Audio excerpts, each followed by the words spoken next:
Your mind is a complex machine. Even while you're watching this, your brain is calculating 1 billion calculations per second that you aren't even aware of. Until maybe right now. You think that you're watching an animation and listening to my voice, but really, your mind is orchestrating the entire experience and simultaneously keeping your body functioning at its best potential. Our thoughts have powerful implications on our lives, but learning to understand the way we think and how it affects our life can be a difficult journey. What if we could better understand the world around us and truly take every thought captive? What if we could have a better conversation around mental health and it was no longer a stigma? What if we could have a better understanding of what makes us unique, how to manage our thoughts, and what it would look like to live in the process of healing and health in our mind?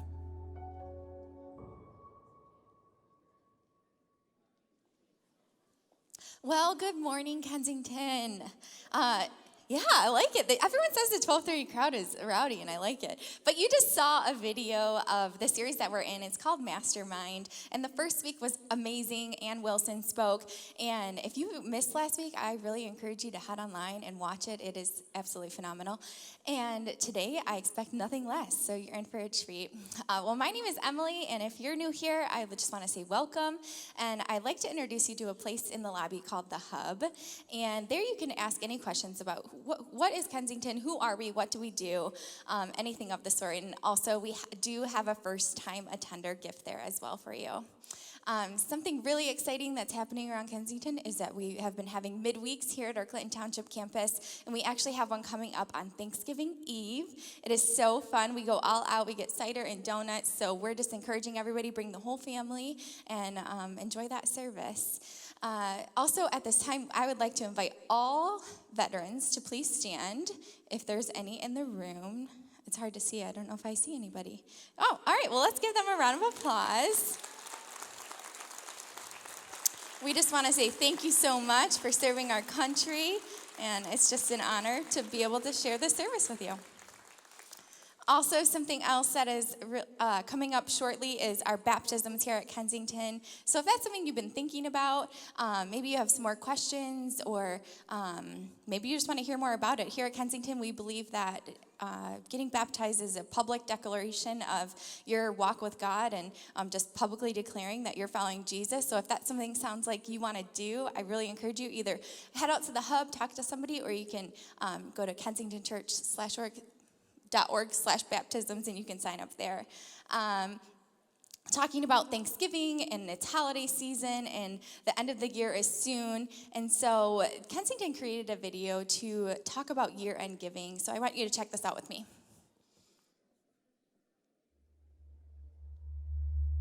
There are questions that everyone kind of has to ask themselves in life. You know, who am I? Where do I belong? What's my purpose? What am I doing? And when you move to a different country, all those questions just kind of rush through your mind. And if you have a good community around you, it's probably going to be one of the best moments of your life, because you're going to discover who you are. You're going to have a chance to start over fresh. If you don't, it's lonely. It's difficult. We have an incredible thing happening at Kensington. We're not that great at keeping secrets, but we actually have kind of something that's not very well known. It's happening right at our Troy campus. It's one of the most exciting things going on right now. Welcome to Kensington, Brazil. Kensington's first international campus and home away from home to dozens of native Brazilians. Each week, these Brazilians come here to learn about Jesus in their native tongue. The services are pure Kensington. Same music, same videos, and the same Jesus-centered message that's being delivered at all our other campuses. So they walk in with their eyes just really like, is this real? You know, is everyone here Brazilian? How did I not know about this?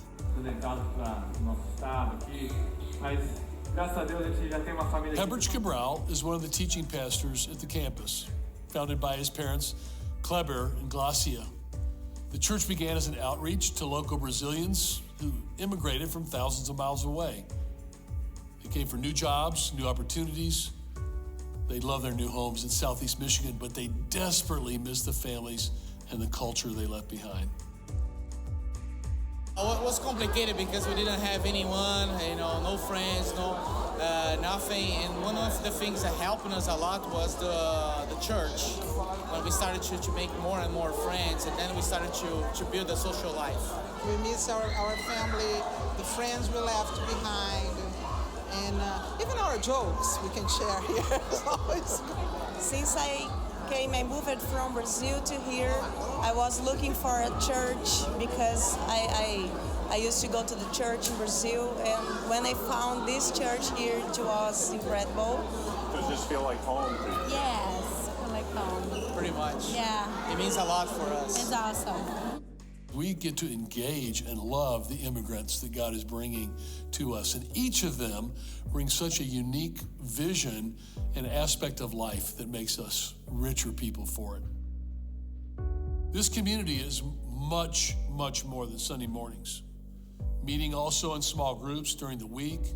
They come together to study the Bible, building new friendships. They share meals, words of encouragement, and some down-home barbecue.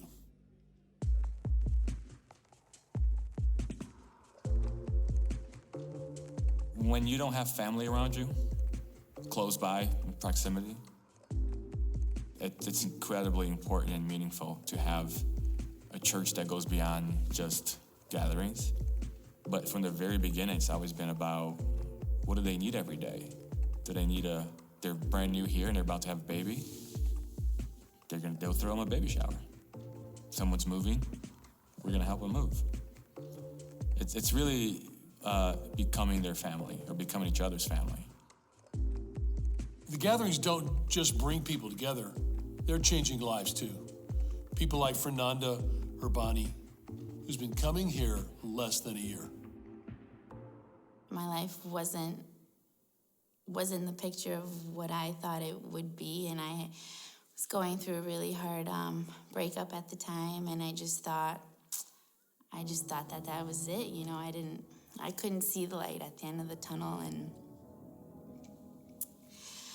I was just ashamed with certain things that I had done and that had led me to that point in my life. And finally, I just said one day, I can't do it anymore on my own.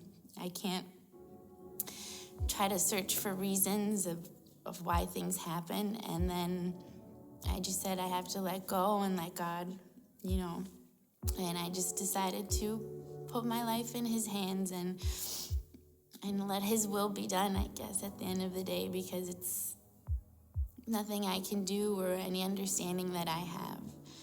It's all him, and I'm just so thankful that I did that. I think there's something about your culture suddenly shifting and everything that you expect to happen being different. Now suddenly your heart is just exposed and open. And that's where I think a church can step in and introduce people to Jesus. They have been so much more than a family. They've opened their arms, they've prayed for me, they've comforted me. And on my baptism, I'll never forget seeing the amount of people that showed up to support me that day. That feeling of coming out of the water, that it was something I'll never forget. And I just know that I can put all my hurts, all my worries, all my anxieties on him, and that he just calms me down afterwards. I can be having these crazy emotions in me, and I can just pray, and then it's a miracle afterwards. It's just like something just calms you down, and I want that for everybody. I'm just so thankful that things did happen the way they did. I know they hurt, and they still hurt, but he's by my side, and he always will be. Jesus Christ came from heaven to earth for people just like Fernanda and just like you and me, but to sit here with you and watch this story of this amazing young woman and her journey to healing and forgiveness and to Jesus is just remarkable. I am so grateful that you and I get to live our lives for such rich purpose as this. And when you and I make a year-end gift to Kensington, we give to the Brazilian church, we give to the movement of people like Fernanda. This is completely worth the investment of our lives. And I just want to say thank you for being in this place where we say every life matters and Jesus is waiting to touch every person just like he has reached Fernanda. So thank you and bless you for your part in this. I love that video. Sure, you can clap for that. That's good. I love that video, and I'm sure we can make 1,000 more videos like it. And I just love it because you get to see what God is doing in and throughout Kensington. And so we hope that when you are talking with your families about year-end giving gifts, that Kensington would be a part of the discussion. Well, at this time, why don't you all stand up, say hi to somebody around you, maybe crunch towards the middle, make some room for people coming on in.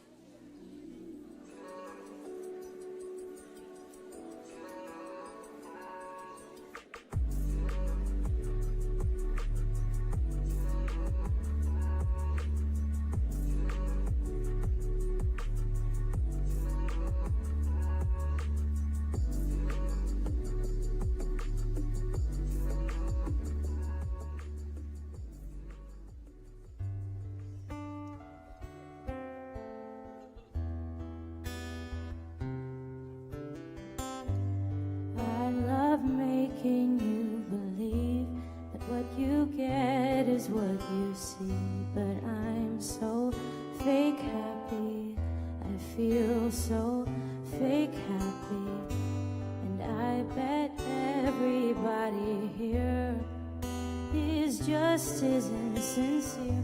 We're all so fake happy, and I know fake happy.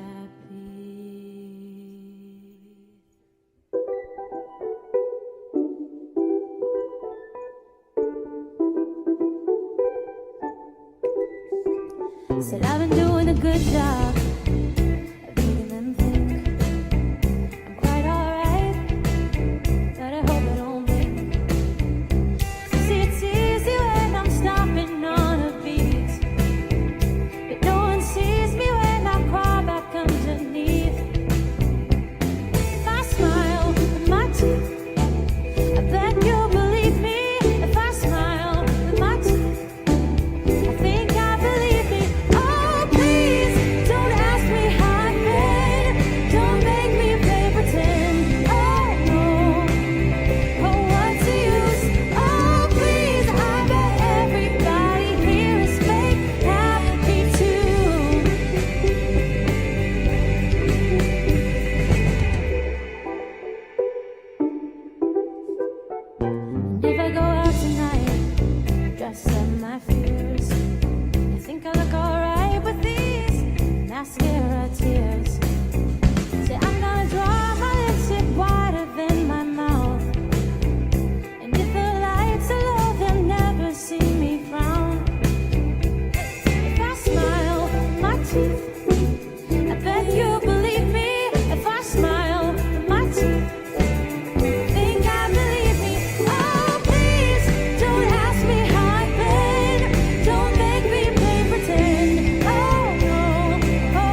Hey. Thank you. Appreciate it. Wow. I have a guy on staff, part of a really successful, cool church, and he was told, as he was preparing a message, don't share your struggles. Like, don't share the places you're failing in or struggling in. You don't share that.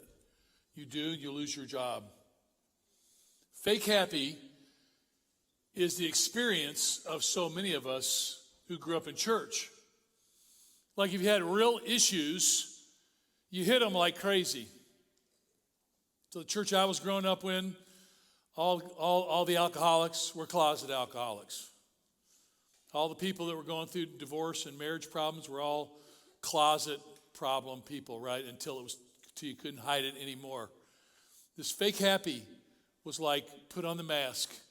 And I remember years ago when I was dreaming of starting Kensington, and I was talking with Dave Wilson and Mark Nelson, the original team. It was like, could we be real? In fact, there were times we were so real. I had a guy come up to me and says, man, you share so many struggles about your marriage. I'm afraid to get married now. Maybe that was a little bit too much.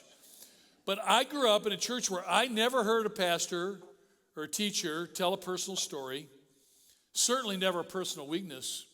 And it was amazing because when I would hear, my mom started Bible study fellowship in Memphis years ago, when I was a little boy.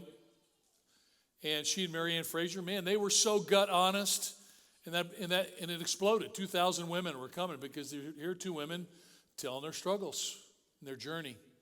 And I thought, if there's a dream that I have for this series, as we talked about it, was can we simply get to the place where we can tell each other our stories?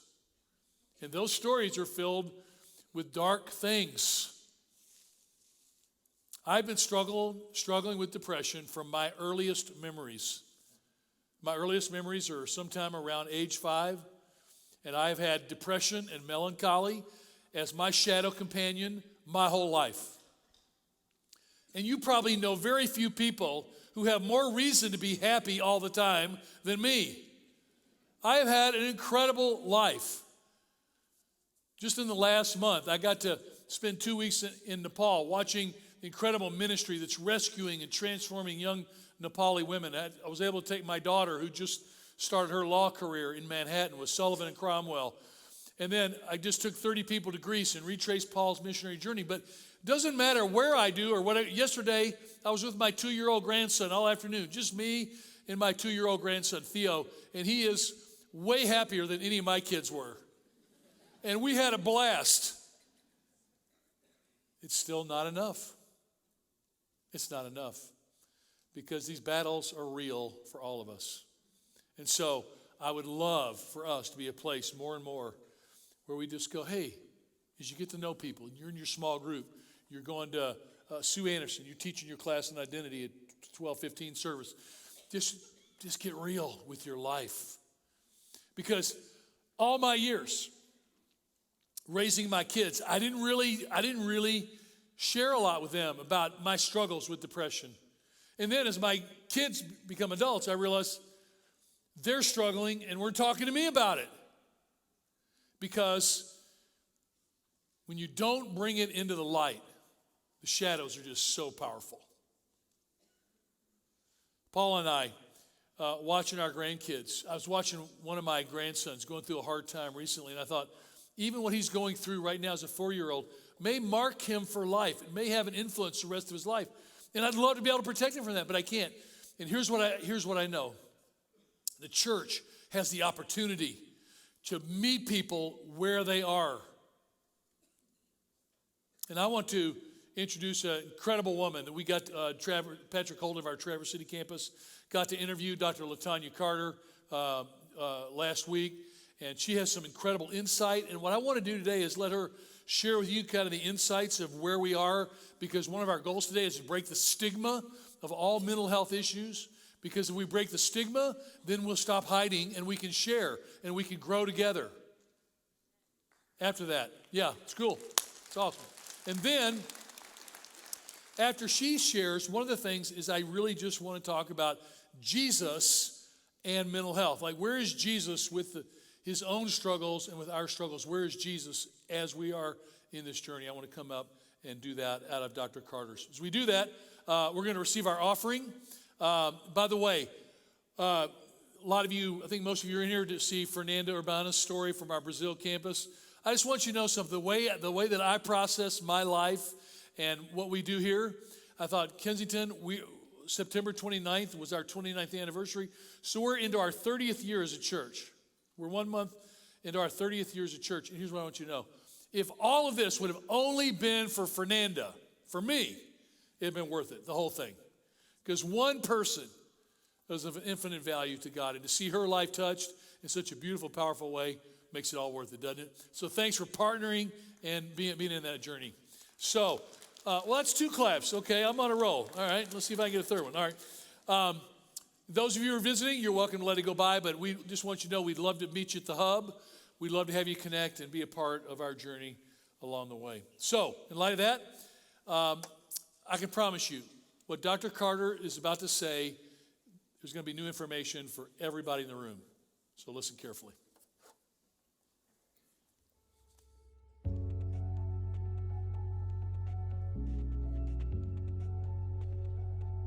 Dr. Carter, thank you again for joining us today. I'm so glad that you're with us. Today what we've been doing is we've been talking specifically about mental health, but also the stigma that comes with this topic. And in our culture, but I think especially in the church, oftentimes it feels like the topic of mental health is taboo. And I'm curious, like, why do you think that is? Why is it hard to talk about? Broadly speaking, I think mental health has been difficult for people to understand, and it's a long-standing history. So in this country, and actually globally, you see people with mental health problems as being portrayed as very odd, unusual, people sometimes being violent because they have mental health problems. And because of that, there's been a lot of withdrawal from those individuals. There's a lot of fear that I think the general public has, or has had, because of people with mental illness. And it's simply because they don't understand what's going on. I think we see individuals who believe that their immoral behavior or sin has caused their mental health problems, so they don't want to talk about it, because then they also have to talk about the sin that supposedly caused the problems too. And so there's a lot of silence there. And then in general, there's a lot of shame, I think, in the Christian community when we have mental health problems, because we assume that our faith should make us better, right. And there's a lot of pressure that we put on ourselves, that we're not good Christians if we're not healthy. And so that lack of transparency, I think, is the result of feeling that shame. So in recent years, there's been a lot more sensitivity, not just in the general public, but also in the church, toward people with mental health problems. I just think there's still some work to be done. There's still some misinformation out there that's leading to that stigma lingering around a little bit. So let me ask you this. For those of us in the room who may not know or understand the data around how prevalent this actually is, can you give us some insight into exactly what we're talking about? Roughly 46% of the American population will experience some type of diagnosable mental health problem in their lifetime. So that's pretty close to half the population. Right now, about 1 in 5 adults will have some type of mental health disorder in a year's time frame, and 1 in 6 children, so ages roughly 6 to 17, minors, will have some type of mental health diagnosis within a year's time frame. People who have a mental health disorder typically live significantly less long than those who don't. So there's a 25-year difference that we see. And for people who have mental health problems, they shorten their lifespan. A lot of that is because of the chronic medical conditions that often come along with having a mental health disorder, a severe mental health disorder. We also see that anxiety accounts for about 20% of the diagnosis that we assign, with depression not being too far from that. Sure. There is no significant difference in terms of the occurrence of mental health problems from those in the general public to those who are in the church. And so your faith doesn't fix you, in that regard. And then suicide unfortunately has increased significantly, about 33%, from 1999 to 2017, which is when the CDC did their last publication on it. And suicide is the second leading cause of death for people ages 10 to 34. It's the fourth leading cause of death for people ages 34 to 54. And in the state of Michigan, someone dies by suicide every 7 hours. So when I hear these statistics, I mean, it feels like, especially suicide is increasing, but I mean, a lot of them seem like they are as well. Mm-hmm. Why do you think that is? Like, why are these rates increasing over time in the way that we're talking about it? Well, part of it is professionally, I can speculate to this. We have come up with more sensitive ways of measuring for mental health issues and symptoms, and so our diagnostic tools have become more advanced in that regard. I think there's a lot of pressure as well, from teenagers and adults are experiencing that has increased over the years. Pressure to be perfect, pressure to be successful, pressure to be fill in the blank, right? Sure. And that pressure, leads to anxiety. It also leads to a sense of wanting to escape, right? I don't want to be here. Helplessness and hopelessness tend to be predictors of suicide. And so when you have the withdrawal of the general population from the church, right? That's a part of it as well. They're not getting those gospel messages of hope, and now they're getting messages of negativity, of, through the media, you see all of the destruction in the world and all the bad things that are happening, and there's nothing to counter that. There's nothing positive to counter that. And so despair can set in and lead to wanting to take your life because of the things that are going on, or even short of wanting to take your life, anxiety and depression increase because of all the things that you're exposed to. Sure. I think of the parents in the room who have teenagers in particular, right? Mm-hmm. And you said, especially that number has increased. Mm-hmm. How would you talk to a parent about that and having that conversation? Because I think there's probably some parents who would go, well, I don't even know that I would want to plant that seed, or I don't even know that we would even want to talk about depression like that. What would you say to them? Right. You're not planting a seed. Right, it's a myth that if we talk about it, then somehow the person's going to do it, right? So I think when we don't talk about it, then the people are going to do it because they feel like nobody cares, right? And so asking the question gives the person permission to say, yes, I'm hurting. This is what's going on with me. I'm terrified because I'm thinking about taking my life. That's not a comforting thought, right? That's a terrifying thought. And so I would encourage parents or spouses or whoever to say, I've noticed these things about you. I noticed you don't seem as happy. I've noticed that you're more withdrawn. I've noticed that you're more irritable, and I want to understand what's going on with you. Can we talk about how you're feeling? And in that conversation, you can ask, have you had thoughts about hurting yourself? I know that's scary and we don't want to bring that up, but it's so important to go there with your child or with your loved one to make sure that they're feeling safe. So even in just what you were describing with the numbers and the statistics that you were giving, it feels like there's almost a spectrum, or there's kind of a range of people that are kind of walking this journey and what that looks like. So I think my question is, what would you say to the person who's going, I might be somewhere in that spectrum, but I'm not exactly sure where. What's my first step to take right now?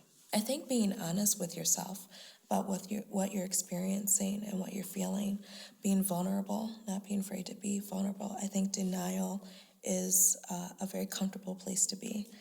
And sometimes we get lost there and we even minimize to ourselves what we're experiencing, and we put on this front that things are going so well and we're feeling good, but really on the inside we're not feeling great. And so being vulnerable enough with yourself to say, I need help, I'm not doing okay.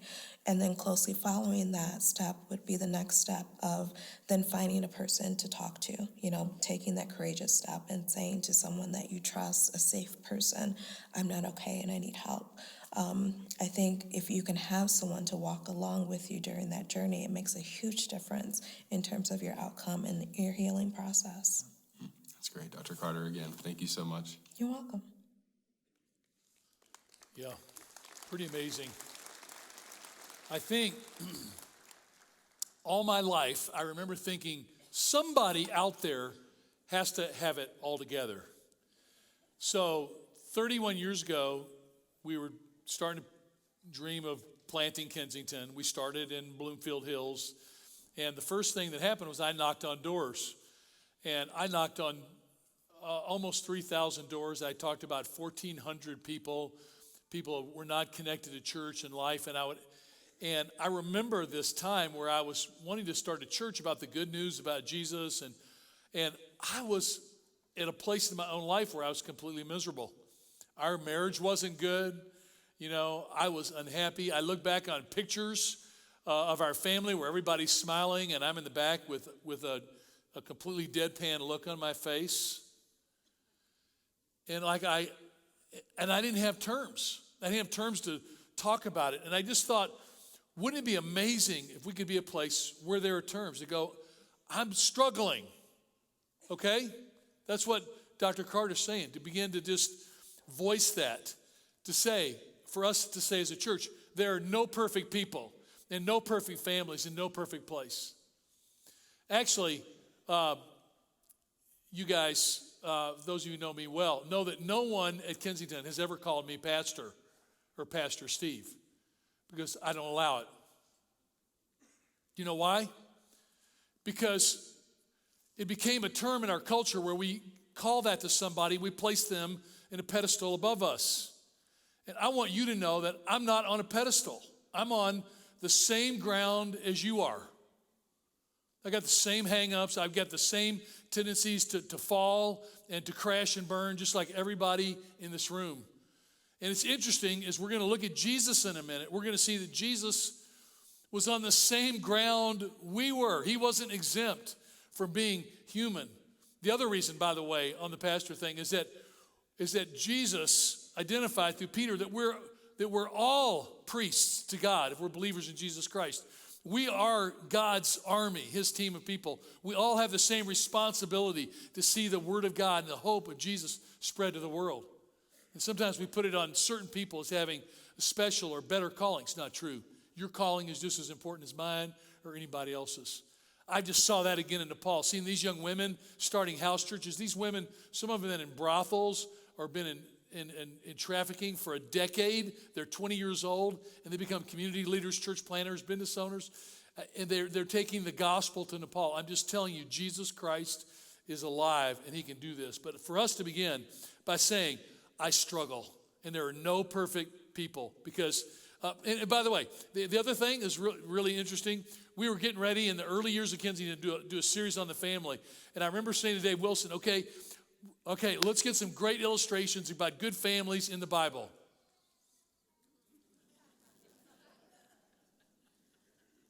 There aren't any. You know, it's just a bunch of messed up people. That's why I love it. I love the fact people say, I don't think the Bible's authentic. I said, just the virtue of how raw honest it is with people's failures tells you there's something so unique and powerful about it. And as we are here today and talking about mental health, I do have to address the one big God piece that I see. I've had this conversation with my son and his struggles. And that is, you're thinking, if a good God could do something to alleviate my suffering, then a good God should do that. Have you ever thought that? Like, if God was really that powerful, couldn't he just kind of clean up the mess of my life? But he chooses, for whatever reason, not to do that.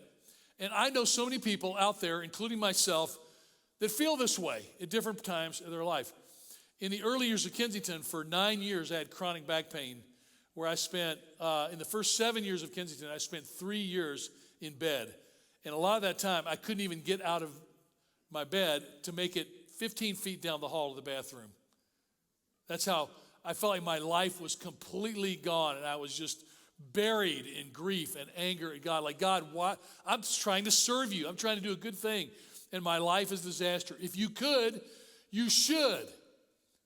But here, and I don't have an answer for this, I can simply say this. God, for whatever reasons, has not chosen to remove the pain from my life, or probably from yours. And it's part of the brokenness that we experience in this world. One of the most difficult truths that believers in Jesus Christ and people that don't believe in Jesus have to learn to embrace is that God has not immediately promised to remove all suffering. But he has promised something in the midst of it. In fact, when we have pictures of heaven or pictures of the world to come, it says he's going to wipe all tears from our eyes. I love sharing that at funeral service. God says there's a day coming, I'm going to wipe all the tears from your eyes. But that day is not today. And so we live in this veil of tears and we live in this brokenness. So what is it that God has promised? He's promised this, that at the foundation of our faith, if we're believers in Jesus, is a God who made himself like us and endured suffering for us. This is amazing. And this is unique to Christianity of all belief systems of the world, is that God identified by becoming one of us. And I just want you to know there's nothing you will face that Jesus hasn't already faced. And I know enough to know that there are a lot of people in this room that right now are at wit's end. Like you're struggling like crazy. You're hurting. I just want you to know Jesus has faced everything you're facing and worse. Look at Matthew 26 just to confirm that. Jesus is in the Garden of Gethsemane. I was just there 6 months ago with a group of guys, did Man Up Israel. It was an amazing trip. Some of you should go with us on one of those trips. I think Cliff and Justin are going to, Cliff Johnson, Justin Warren's going to lead it this year. But we were in the Garden of Gethsemane where they're pretty sure of the actual place. It's a beautiful, beautiful place. It's one of the most beautiful places in Jerusalem. Pretty sure that's where Jesus was praying. And remember, it said that he sweated. Great drops of blood were coming out of his forehead. He was in such agony. Look at what he says. He says, my soul is overwhelmed with sorrow to the point of death. Stay here and keep watch with me. Man, is there any phrase that could speak any more clearly about people that have struggled with mental health and grief and depression and thoughts that life is not worth it than to say, my soul is overwhelmed with sorrow to the point of death? It's like you can't even see your way out. And the Savior of the world, the creator of all being, places himself to experience everything we felt, including the crushing grief of feeling like life is just too much. And he says to his disciples, stay here and keep watch with me. And then it says, going a little farther, he fell with his face to the ground and prayed, my Father, if it is possible, may this cup be taken from me. What's the cup? The cup is our life situation. Like this situation I'm in, I'm going to the cross. People are going to smash 2-inch long, hard, razor sharp thorns into my skull and smash my head with sticks. They're going to nail my hands to a cross and my feet. I'm going to suffocate on a cross after having my back split open with whips while people jeer and mock me. This is my cup. And it's overwhelming. And yet what does he say? Yet not as I will, but as you will. I'll tell you what this means to me. This means that Jesus is there where I am. My friend Ramki just rescued 3 14-year-old Nepali girls in Delhi while we were there. I got to meet these precious little 3 14-year-old girls huddled somewhere in a locked room behind a fake wall that they were able to discover they were there. There were 4 of them. One of them got sold into the oblivion of sex slavery before they could get there, hours before they could get there. But the Jesus who went to the cross has been in that room with the fake wall. And some of you are locked behind walls, and the people you love are locked behind walls of drug addiction or pain or mental structures in your brain where your brain is just not working like it used to. Or you're like me, now that I can't sleep through the night. I wake up at 3 o'clock in the morning filled with anxiety. Anybody feel that? And Jesus is there. And he knows the grief and the anxiety and the fear. I love that. I think that's the verses that gave me a sense when I was in high school that God wasn't some untouchable, but he had come close to our lives. The second passage of scripture that changed my life in college was this 2 Corinthians. By the way, I was just in Corinth with 30 Kensington people. We had an unbelievable time of seeing this city of Corinth, which was like the Singapore or the New York City of its, or like the New York City of its day. It was a city of 700,000 people. 250,000 of them were free. 450,000 were slaves. Can you imagine? And Paul brought Jesus to this city. And some of you have ever read Corinth, where Paul had the women in Corinth cover their hair. It's because the young women that were temple prostitutes to the temple of Aphrodite on the mountain would come down. They were identified by their shaved heads. And as they were coming to Christ, Paul said, I don't want them to have to just sit in church and reflect on what they were. I want them to reflect on what they are. So I want the women to cover their heads during this time. Doesn't apply to today, but it applied to then. That's Corinth, filled with grief and brokenness. You can imagine. You can't imagine, probably. But Paul writes to the small pocket of Christians in the city of Corinth, and he says, praise be to the God and Father of our Lord Jesus Christ, the Father of compassion and the God of all comfort, who comforts us in all our troubles, so that we can comfort those in any trouble with the comfort we ourselves receive from God. This was life-changing for me. I thought, this is the promise of a transactional relationship with Jesus that I never expected, which is he gives comfort. And I get it when I'm comfortless. Like when I can't see my way out, when Jesus is there. And the end result is amazing. He says, and eventually that comfort is going to get out of you and get into somebody else. Do you know what I've learned through the years? I've learned that people that have suffered and people that grapple with mental illness, people that have gone through divorce, people that have lost loved ones to tragedy, are the people that most know how to give comfort because they've tasted it. It's amazing. And God gave them hope in their darkest moments. And then all of a sudden, at some point, you go, wow, now I'm giving it to somebody else. The Schaefers are here today. They're in the northwest corner of the lobby. They have Families Against Narcotics. They lost. Are you here? Here they are here. Just stand up. I want you guys to see them because I want, after the service, you guys are out there just to talk to people. Yes. And it's also you're working with Hope, Hope Not Handcuffs, trying to get people help rather than incarceration. People are struggling with drugs. And you lost Eric 4.5 years ago.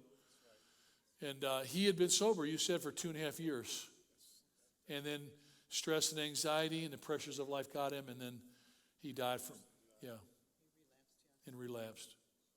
And yet, God's taking your pain and making it a platform of hope for other people. So anyway, they're out there. I know people are talking to you. So thank you for being part of that. Incredible.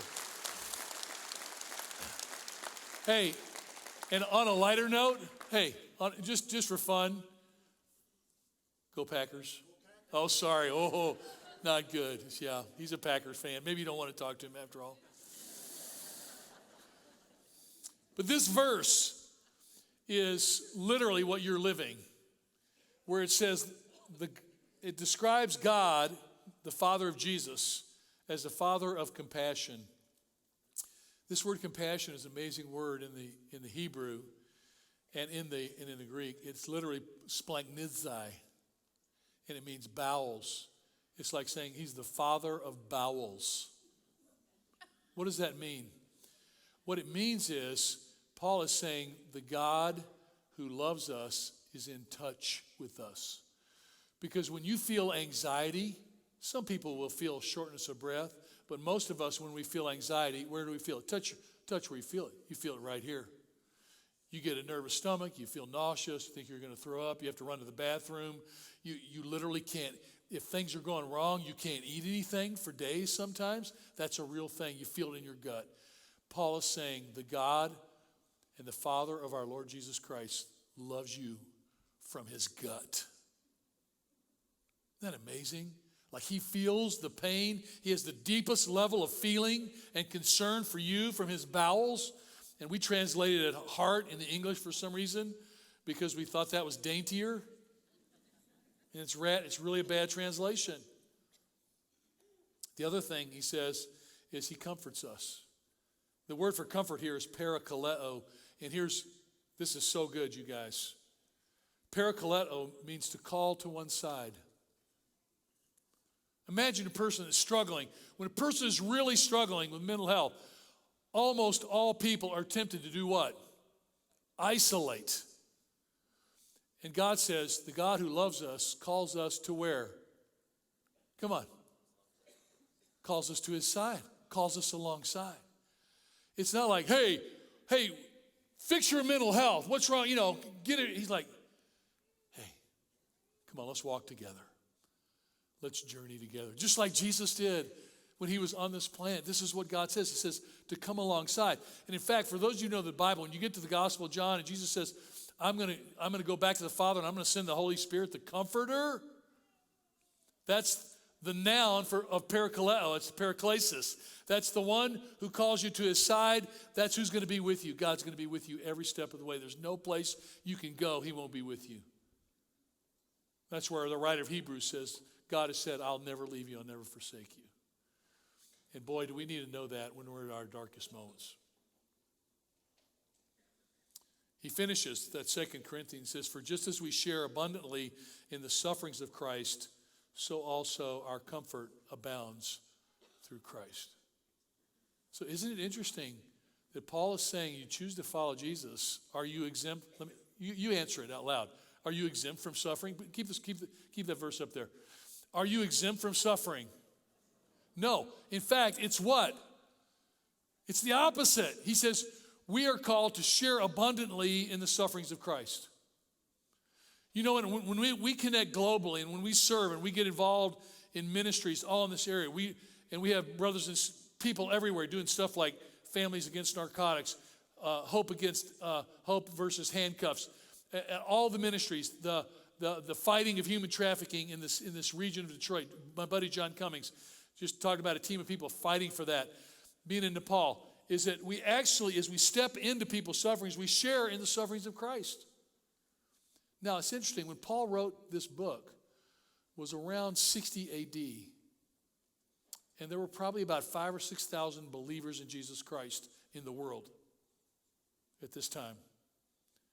Over the next 240 years in the Roman Empire, there are 10 Caesars, 10 emperors, who would give worldwide persecution against Christians, where Christians were killed, in some cases, by the tens of thousands. They were fed to the lions, you've talked about, killed, used as human torches for parties for Nero, all these things. This is what Christians who were following Jesus got to experience. And guess what happened to the church? It grew. Over that 240 years, from 5,000 to what? Does anybody know? To the AD 300. From about 60 AD to about 300 AD. It went from 5,000 believers in Jesus Christ to how many? Anybody want to guess? After thousands and thousands were killed, over 240 years, persecuted, driven out of their homes, everything went from 5,000 to 20 million.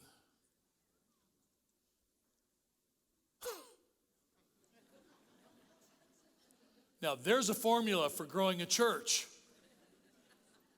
Do you know we partner with the church in Afghanistan, the underground church in Afghanistan? We've had about 40 Christian leaders beheaded in Afghanistan in the last 4 years. But just as the sufferings abound in Christ, so also what? Our comfort abounds. Paul is saying, listen, it's hard. Life is real. Even if you never suffer for your faith, even if you have the most picture-perfect life, life happens for everybody. It's funny, I'm 63 and I've had some chronic back pain, different stuff, but compared to most people, my life is fairly exempt from suffering compared to so many people I know. But no one gets out unscathed. And I thought, none of us want to suffer. None of us. We hate pain. Nobody hates pain more than me. But as we hurt, as we face these dark moments, as Jesus shines his light on us, the shadow behind us reminds us of what our struggle is. But Jesus is there, and his comfort is real. Jill Cascone, who's our Clarkston campus director, lost her brother. He died by suicide.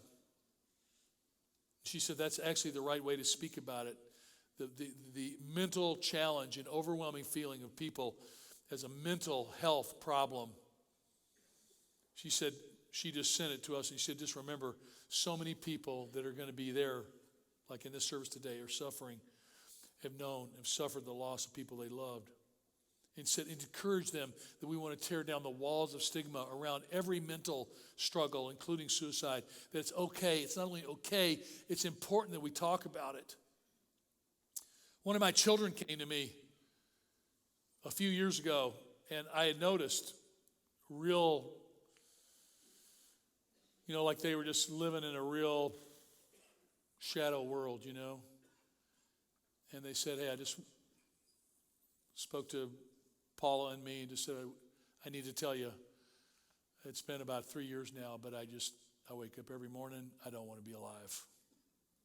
This is my precious child that I would give up every day. I would give up every moment left to me to help them be better, right? So it's not something removed from us. It's just as Dr. Carter said, everybody is struggling. And if you're not, but here's what I want you to know. Without the suffering personally, I don't know where I would be. I don't think I would have ever needed Jesus. You hear me? Like I just think, shoot, I got a great life going. Remember, and then all of a sudden, no, it reminds me that I need something more. I need something bigger than me, something of a greater purpose.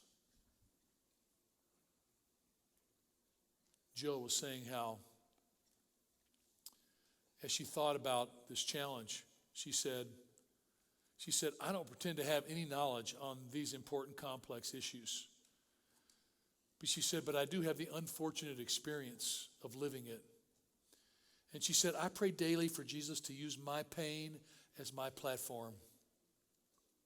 I thought that's something we can all do in this journey. Wouldn't it be an unbelievable community where you're just, everything's going well, and all of a sudden somebody goes, hey, so how's it really going, bro? Let's go have coffee. I want to hear your story. I want to hear what's going on. And I was just in Greece with these 30 people, and we had the time on bus and walking together to go, so tell me what your story is, really. Last verse to share with you. Paul says in Romans, I consider that our present sufferings are not worth comparing with the glory that will be revealed in us. Are you kidding me? Man, the pain that people are in, and Paul, you're making this huge statement that the glory is going to be so infinitely better than that. He goes on to say, the creation itself waits in eager expectation for the children of God to be revealed. For the creation was subjected to frustration, not by its own choice, but by the will of the one who subjected it, in hope that the creation itself will be liberated from its bondage to decay and brought into the freedom and glory of the children of God. It's like everybody's groaning. And Paul's saying this frustration is real. My son came up to me just last year and said, Dad, I love you. And he said, I just want you to know that I never told you this, but I have just always just been totally drained when I'm in big crowds of people. And I think, oh my gosh. Think of my life. And think of my family's life in big crowds of people. And I have my youngest kid, my son, just going through a life that is just bizarre and very unhelpful to him in so many ways. And I'm completely oblivious to it. Like he loves to be in a conversation of one or two people or 4 or 5 people, but a crowd. He's good at it. You meet him, you think he's fine at it, but it's totally soul draining in the way he was. And I thought, all these years unaware of the groanings of his heart. Here's what I want you to know. Jesus hears your groanings and loves you. And the people you're worried about, the people you're heartbroken for, Jesus is there. He is not going to leave them alone. And so let me finish with this. There's 2 things I want you to remember here. Number 1 is that suffering reveals that things aren't as they should be, not that God isn't with me. Would some of you take a screenshot? Because I think some of you need to remember that this week. Like it's okay, you're not going to be judged. Just take it. And I'm in the background too. Hang on. Okay. But isn't that amazing? Because the suffering, it just says, this is not the world we live in. This is not what we were made for glory. But God is still there. The second one is this: God's promise is not the elimination of sin and suffering. Somehow I grew up in a church where I don't know if that was what, but I believed like everything's going to be great. No, it's not. Jesus is with us. He comes alongside of us as the comforter, the Paraclesis, right? And he says, I'll walk with you. But life's still hard for everybody. It's amazing to me how people get so caught up in Hollywood and politics and all these famous people. And you think, listen, these people are just as screwed up as you are. And probably because of their fame, more so, because that's an extra burden to carry. I love just being a normal human being. So it isn't the elimination, but the redemption of it. You are not alone. In fact, I'm going to do this right now. We wanted to get you ready for this on the Kensington webpage. A lot of you, I know most of you have the Kensington site. We're getting ready. Christmas at Kensington is going to be called Perfect Timing. It's pretty awesome. But I want you to know, of just as you talking, you're thinking about your own life, what's available. You can click on the next steps. You can see it on the screen. And when you do that, the word groups is at the top. You click on groups. And then at the very top of that next page is the word care. And you click on word care. And you'll see celebrate recovery and grief share and divorce recovery and marriage and family. And then it says learn more right there. You can't see it up there, but it says at the bottom of that, learn more. And you click on learn more. And up comes this sign. It says, do you need help right now? And I'd love for you to take a screenshot of this. You literally could call Michigan Common Ground 24 hours a day, 7 days a week, 365 days a year. If you know people that are in trouble, you could call and just for somebody to talk to. It's amazing of what can change if you just would get a person to talk to another human being and get out of isolation. You can click off of that, and then you'll discover we have a campus care provider. Then we have recovery for the whole family, celebrate recovery at our 3 main campuses. And then down here, it says sometimes we need more than a friend. We have counselors that we hit counselors we trust. We've got dozens of counselors and groups all over the area of people that are doing counseling and are turning people's lives around. It's incredible. So I just want you to know that is available. Will you guys remember that? Hello? Would you remember so you can connect? And then people need that help. You can do that along the way. So here's how I want to finish. I want you to know you're not alone. That Jesus is there. And one of the things that I've learned in my life is even at my lowest point, if I could just bring myself to the place of saying thank you to God for being with me in the darkness. I learned this from my sister. My sister Nancy is 17 months older than me, and she still is probably my biggest fan in the world. She thinks I'm pretty awesome. And what's interesting, when you have somebody like that in your life, you don't really care if other people don't think you're awesome or not, because you got somebody who really believes in you. 20 years ago, she lost her son Jay to complications from spina bifida. He was 14, and it plunged me and our family into a really dark time.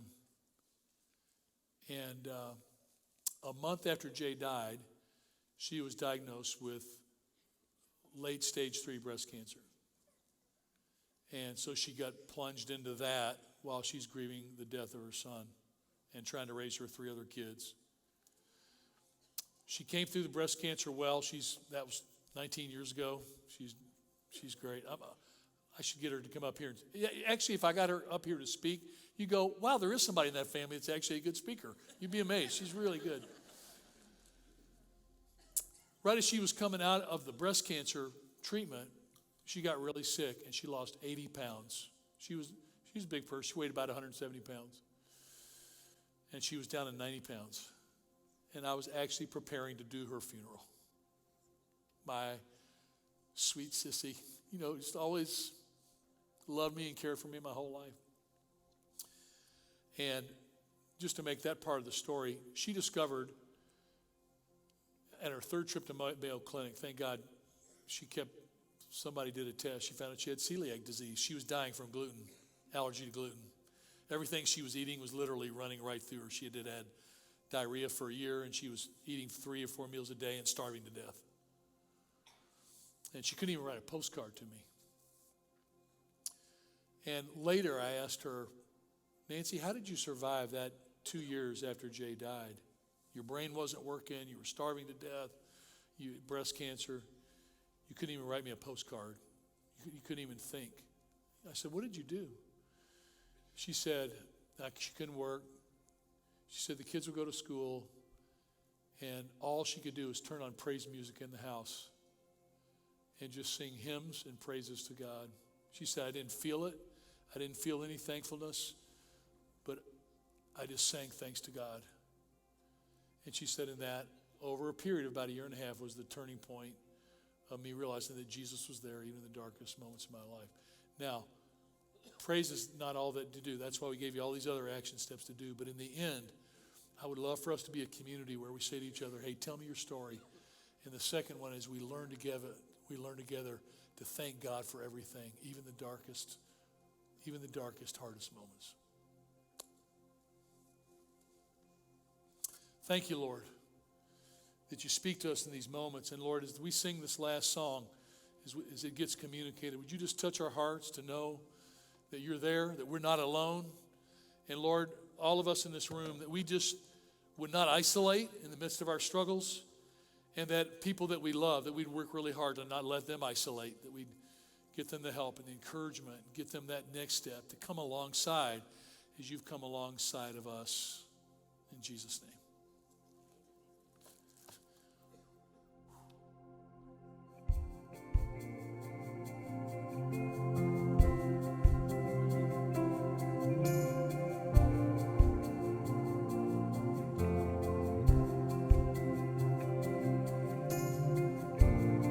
There's a table that you prepared for me in the presence of my enemies. It's your body and your blood you shed for me. This is how I fight my battles.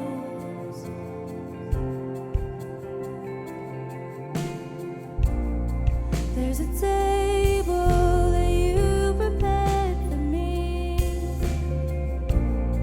in the presence of my enemies.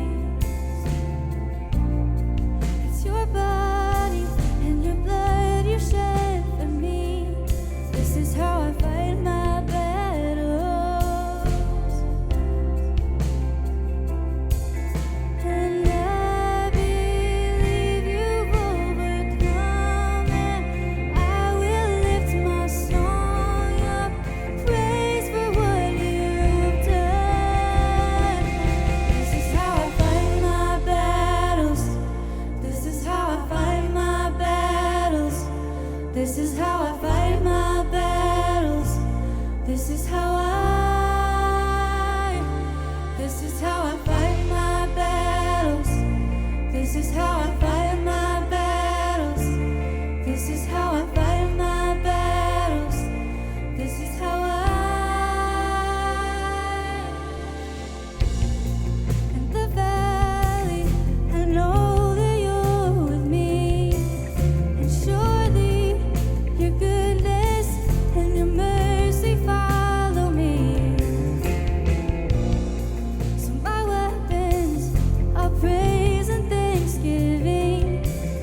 how I fight my battles.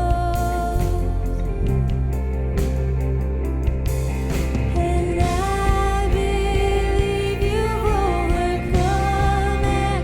I will lift my song up, praise for what you've done. This is how I fight my battles. This is how I fight my battles. This is how I fight my battles. This is how I fight my battles. This is how I fight my battles. This is how I fight my battles. This is how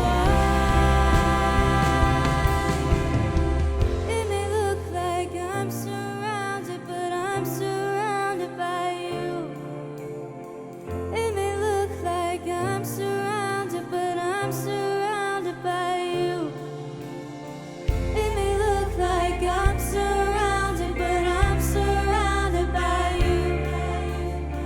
It may look like I'm surrounded, but I'm surrounded by you. It may look like I'm surrounded, but I'm surrounded by you. It may look like I'm surrounded, but I'm surrounded by you. It may look like I'm surrounded, but I'm surrounded by you. It may look like I'm surrounded, but I'm surrounded by you. This is how I fight my battles. This is how I fight my battles. This is how I fight my battles. This is how I fight my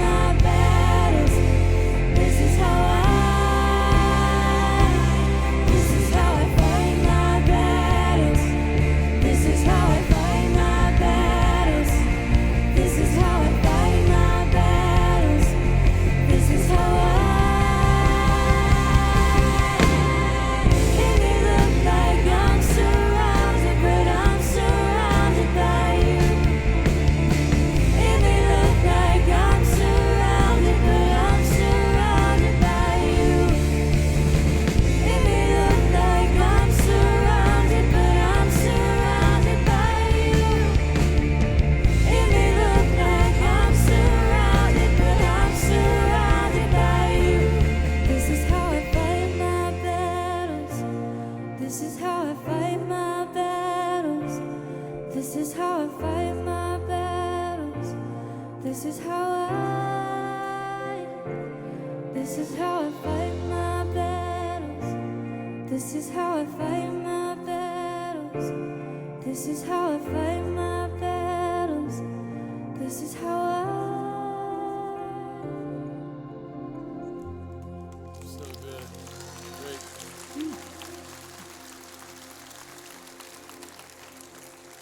The whole time we're singing, I just keep thinking of Jesus saying, in this world you'll have trouble.